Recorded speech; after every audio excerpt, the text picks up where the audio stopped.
NDTV India के इस खास शो देश की बात में आपका स्वागत है। मैं हूं शारिक खान।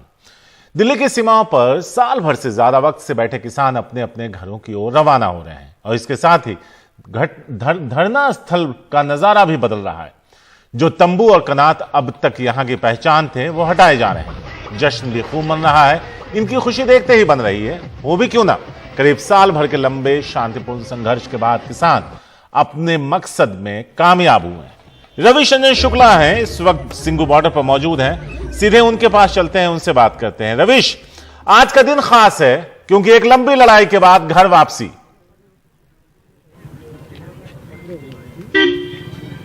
आज बिल्कुल शारिक, और मैं इस वक्त गाजीपुर बॉर्डर पर हूं। किसान टेंट अपने जरूर उखाड़ रहे हैं, लेकिन इस उम्मीद के साथ में उखाड़ रहे हैं कि जब जब किसानों के खिलाफ कोई ऐसी नीति, कोई भी सरकार, कोई भी राजनीतिक पार्टी बनाएगी, तब टेंट दिल्ली और भी जो दूसरे प्रदेशों की राजधानी है वहां पर लगते रहेंगे।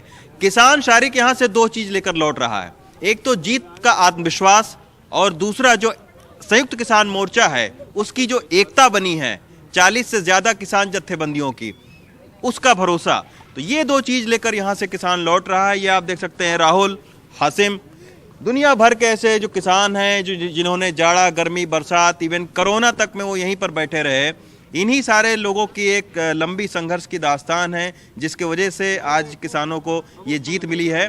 और ना सिर्फ धरने पर बैठे रहे, बिल्कुल अनुशासित रहे, शांतिपूर्ण तरीके से इन्होंने अपना पूरा आंदोलन चलाया। राहुल, साल भर से ज्यादा वक्त से तुम यहाँ पे हो, राकेश टिकैत के साथ में परछाई के तरीके से चलते हो। अब तो यहाँ जाके अपने घर भी 2-4-5 दिन तुम्हारा मन नहीं लगेगा कि अब क्या करना है, आगे क्या करना है। आज वो एक बिजनौर का जत्था गया था, तो उसमें आंखों में आंसू आ गए। गजेंद्र भाई हैं जो 1 साल से साथ रहे, जैसे हसीब भाई है, बहुत यहाँ मतलब एक संगठित, जो दूर दूर से आए लोग पूरे देश से, और यहाँ एक परिवार की तरह रहे हम। और आप लोगों का भी बहुत बहुत धन्यवाद था कि आप लोग यहाँ बरकरार आते रहे। एक लगाव है, तो पहले तो मैं आपका सम्मान करना चाहता हूँ। नहीं, बहुत बढ़िया, ताली बजाओ।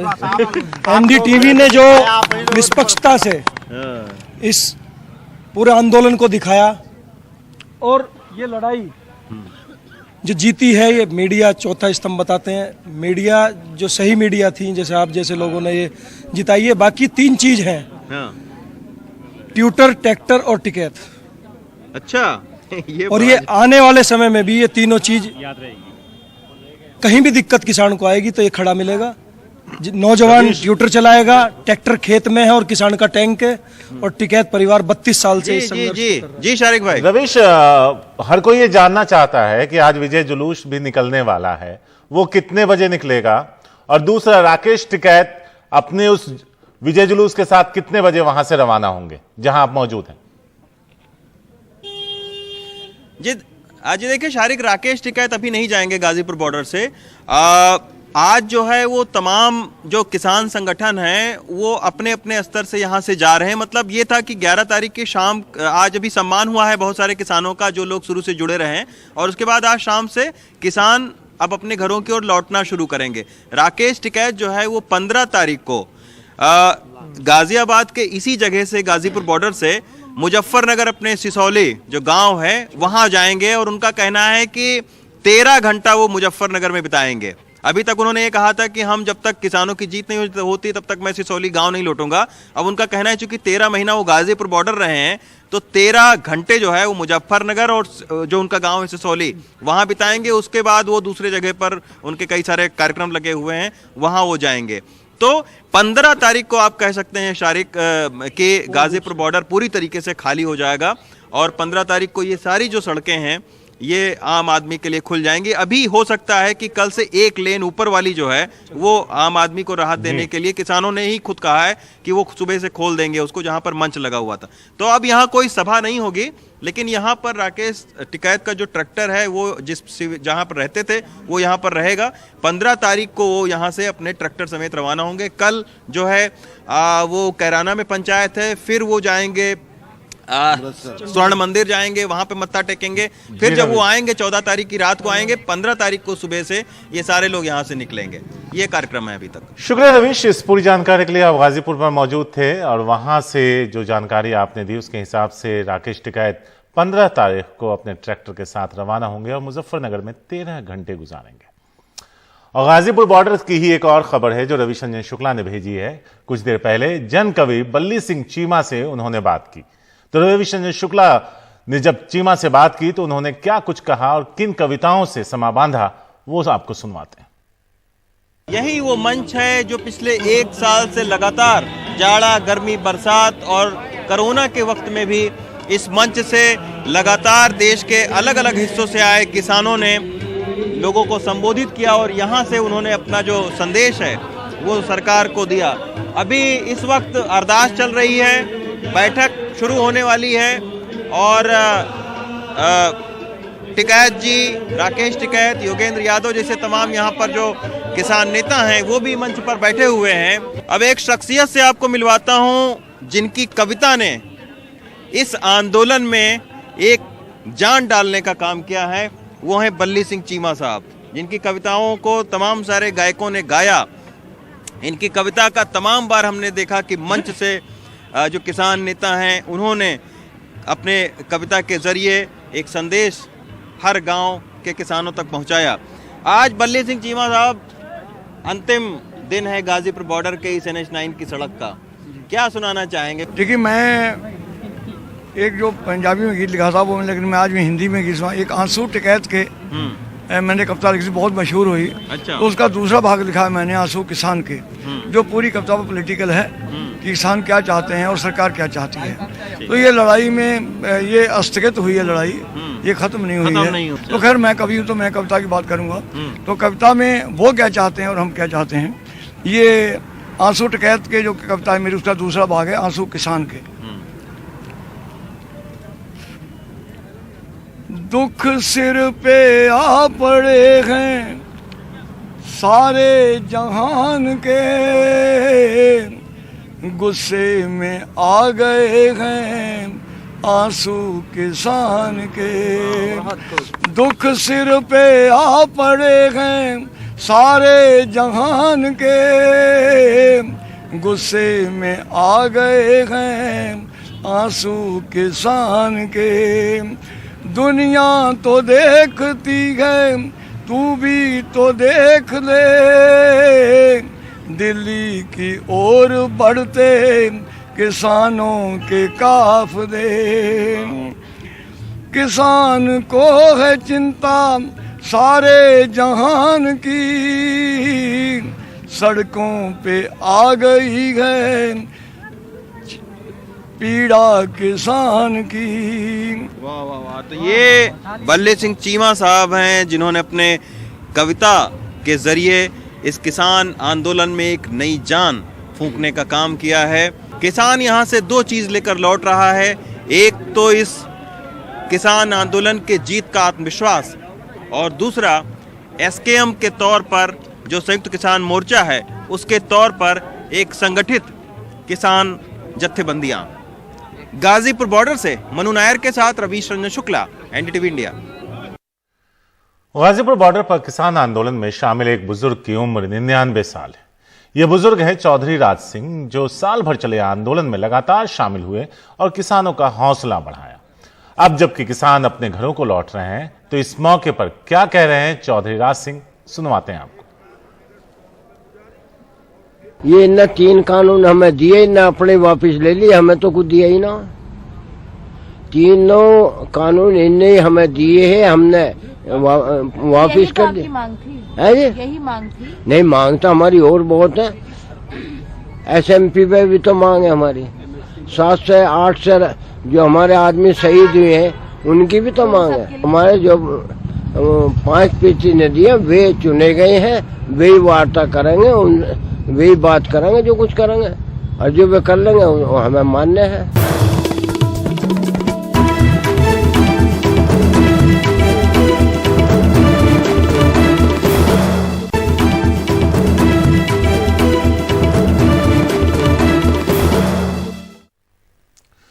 तो दिल्ली के अलग अलग बॉर्डरों से किसानों की वापसी शुरू हो गई है। ऐसे में जश्न की तस्वीरें देश के अलग अलग हिस्सों से भी आ रही हैं। तो उसमें हरियाणा का जिक्र करते हैं। जश्न की जो तस्वीर है वो कई जगहों से आ रही है। जिंद, पटियाला, दिल्ली नेशनल हाईवे पर पंजाब और हरियाणा के महिलाओं ने जमकर डांस किया। यहां लौट रहे किसानों के लिए मंडी एसोसिएशन ने लंगर भी लगवाया। लंगर की जगह पर ही किसानों ने जमकर जश्न मनाया।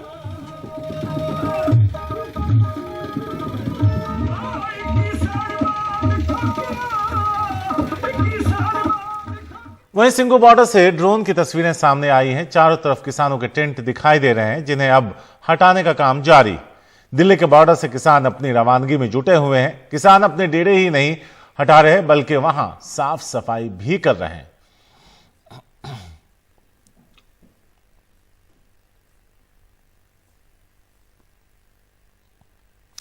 एक साल से अधिक समय होने के बाद आज किसान अपने घर लौट रहे हैं।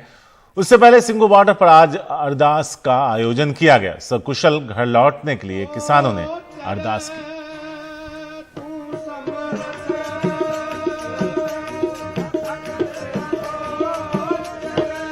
जियो पिंड तेरी रास,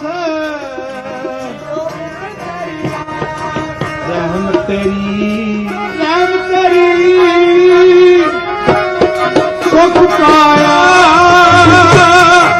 रहम तेरी।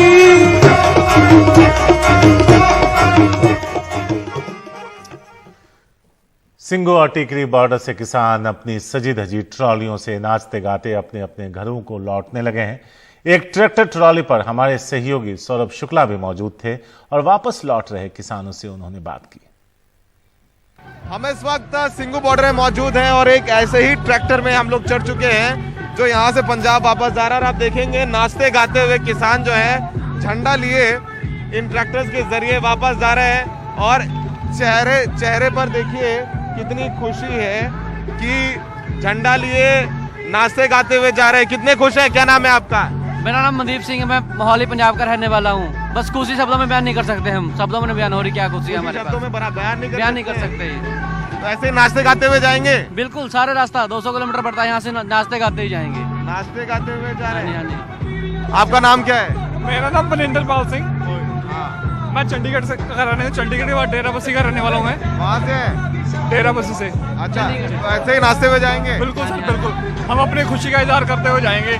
सारी दुनिया को पता चल जाए कि किसान आज कितना खुश है। मोदी जी ने जो से 3 काले कानून बनाए थे उनको खुद पता चल गया कि ये किसानों के हक में नहीं है। उन्होंने खुद रद्द किए गुरु नानक देव जी के। दिल्ली नहीं बाबा खुश है, बहुत खुश है। अच्छा, भंगड़ा पा रहे हो? धन्यवाद मोदी का, धन्यवाद मोदी का। भंगड़ा पा रहे हो बाबा? बाबा जी धन्यवाद मोदी का। तो ये देखिए नाचते गाते हुए सारे किसान वापस जा रहे हैं। चेहरे पे खुशी देखिए।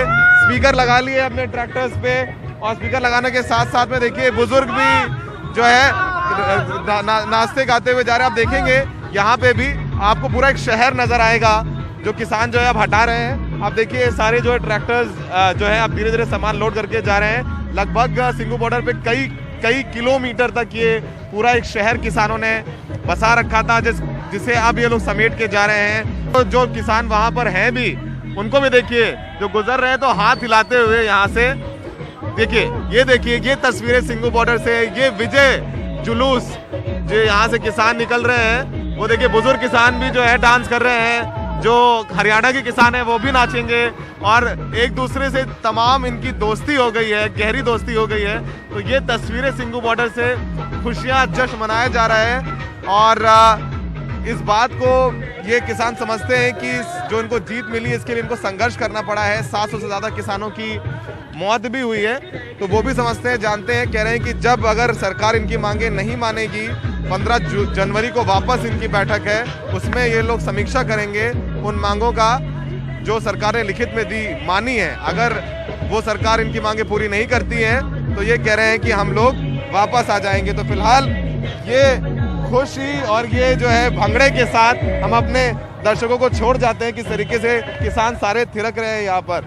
सहयोगी मोहम्मद मुर्शीदीन के साथ सिंगू बॉर्डर में सौरभ शुक्ला, एनडीटीवी इंडिया। कुछ और किसानों से बात की सौरभ शुक्ला ने, वो भी आपको दिखवाते हैं। हिंदुस्तान का भाईचारा यहाँ पे एक था, 382-83 दिन लगे, पता नहीं किस सिचुएशन में से हम निकले हैं, क्या क्या हमें कहा गया है, उसके बाद भी हम जीते हैं। जो हमारे 700-750 किसान शहीद हो गए, उनका सबसे बड़ा धन्यवाद और सब उनको नमन है। सबसे पहले तो उस परमात्मा का शुक्राना करेंगे जिसके हम मत्था टेके गुरुद्वारा से पहले आए थे, यहाँ की फतेह के लिए जीत के जाएंगे, फिर गुरुद्वारा, फिर अपने माँ बाप को बधाई देंगे, सबको बच्चों को बताएंगे और उसके बाद में आने वाली नस्लें हमें हमारा ये इतिहास याद रखेंगी। ये अभी अगली जो सी पीढ़ी अपनी आएगी ना, छोटी, बहुत छोटी सी, उन्हें पता लग जाएगा भी यादगिरी के लिए अपना एक किला देने लग रहे हैं, मिल गया थे, अपनी यादगिरी करेंगे। 750 शहीद हुए हमारे, उनकी यादगिरी की जाएगी, हम ये करेंगे।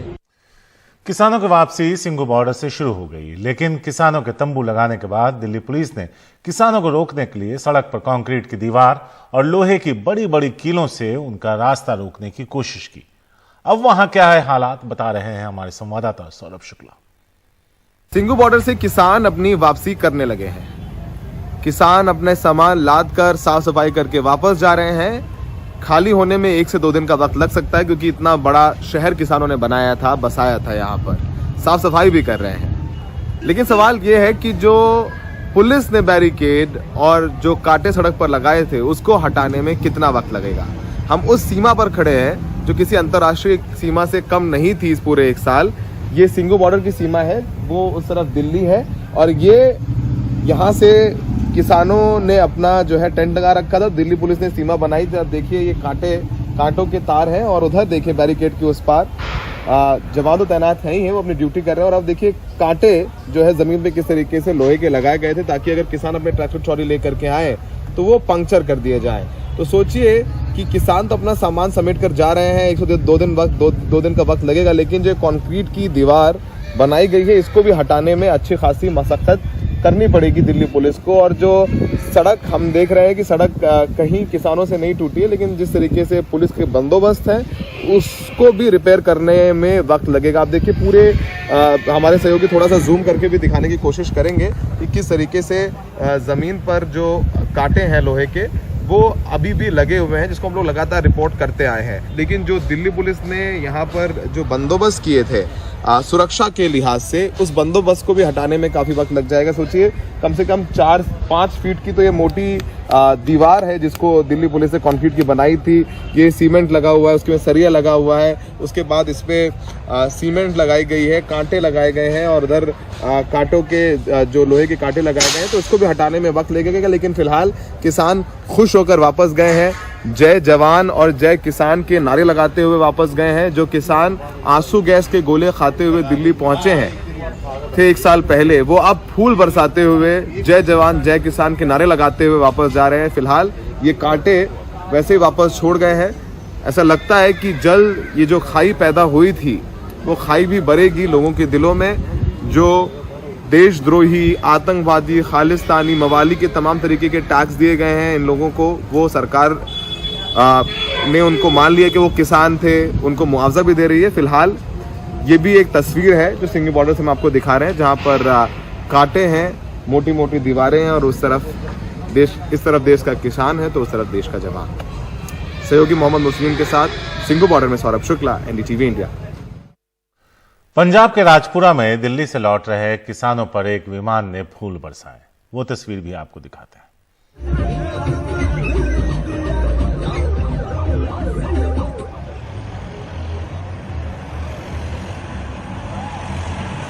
वो तस्वीरें आप देख रहे हैं जिसमें एक विमान आसमान में आपको नजर आ रहा है।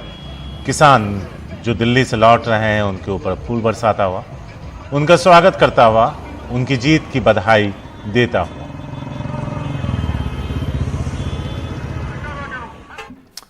तो कृषि कानूनों को लेकर यमुनानगर के टोल प्लाजा पर किसानों को धरना प्रदर्शन करते हुए लगभग 1 साल से ज्यादा हो गया।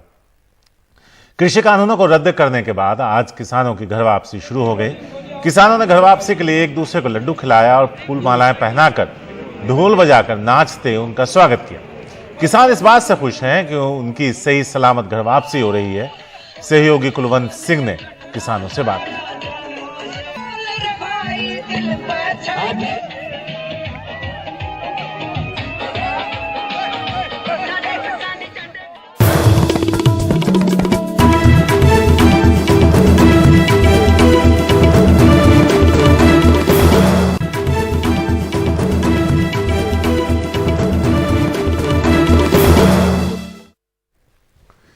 पीएम नरेंद्र मोदी ने आज यूपी के बलरामपुर में 9,800 करोड़ रुपए की लागत से तैयार सरयू नहर परियोजना का उद्घाटन किया। सरयू नहर परियोजना से 14 लाख हेक्टेयर से ज्यादा जमीन को सिंचाई के लिए पानी मिलेगा और करीब 29 लाख किसानों को फायदा होगा। इसका उद्घाटन करते हुए पीएम मोदी ने कहा कि नदियों के जल का सदुपयोग हो, खेतों तक पर्याप्त पानी पहुंचे, ये सरकार की सर्वोच्च प्राथमिकताओं में से एक है। पीएम मोदी ने बिना नाम लिए अखिलेश यादव को भी घेरा। उन्होंने कहा, सुबह से इंतजार था कि कब कोई आएगा और कहेगा कि मोदी जी इस योजना का फीता तो हमने काटा था। पीएम ने कहा, कुछ लोगों की आदत फीता काटना है और हमारी प्राथमिकता योजनाओं को वक्त पर पूरा करना है। बिल्कुल देखिए, जब इस परियोजना पर काम शुरू हुआ था तो इसकी लागत 100 करोड़ रुपए से भी कम थी। आज ये लगभग 10,000 करोड़ रुपए खर्च करने के बाद पूरी हुई है। 10,000 करोड़। पहले की सरकारों की लापरवाही की 100 गुना ज्यादा कीमत इस देश को चुकानी पड़ी है। दरअसल आज समाजवादी पार्टी के अध्यक्ष अखिलेश यादव ने ट्वीट कर कहा था कि सपा के समय 3/4 बन चुकी सरयू राष्ट्रीय परियोजना के शेष बचे काम को पूरा करने में यूपी की भाजपा सरकार ने 5 साल का वक्त लिया। पीएम की रैली के बाद अखिलेश यादव ने प्रेस कॉन्फ्रेंस कर कहा कि जिन विकास कार्यों का उद्घाटन हुआ उसमें बड़े पैमाने पर सपा सरकार का योगदान है। साथ ही उन्होंने कहा, बीजेपी को काम करने की नहीं बल्कि फीता काटने की आदत है। ये अच्छा है कि लखनऊ से फीता, दिल्ली से कैंची।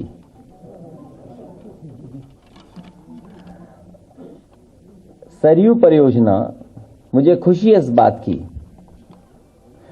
कि जो अभी तक विकास के कार्यों का उद्घाटन हुआ है उसमें बड़े पैमाने पर समाजवादी सरकार का योगदान है। समाजवादी सरकार में वो कार्य आगे बढ़ाए गए। इन्हें काम करने की आदत नहीं है, फीता काटने की आदत है।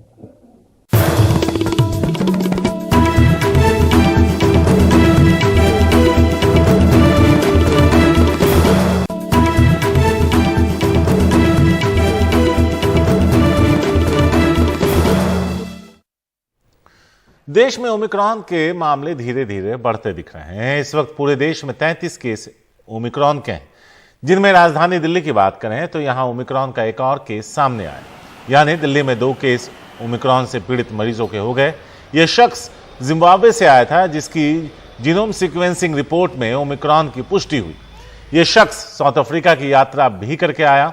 आपको बता दें कि दिल्ली के LNJP अस्पताल में भर्ती 27 यात्रियों की अब तक जीनोम सीक्वेंसिंग जांच कराई गई, जिनमें 25 का रिपोर्ट निगेटिव आया, जबकि 2 में ओमिक्रॉन की पुष्टि हुई है।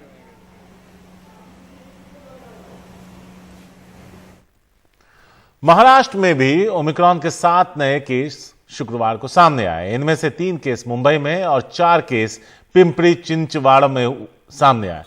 3 साल के एक बच्चे में भी ओमिक्रॉन की पुष्टि हुई। जो लोग संक्रमित पाए गए हैं वो सभी एक नाइजीरियन महिला के संपर्क में आए थे। कोरोना के नए वेरिएंट ओमिक्रॉन के खतरे को देखते हुए मुंबई में 2 दिन तक धारा 144 लगा दी गई है। आज और कल धारा 144 लागू रहेगी और इस दौरान रैलियों और प्रदर्शनों पर रोक रहेगा।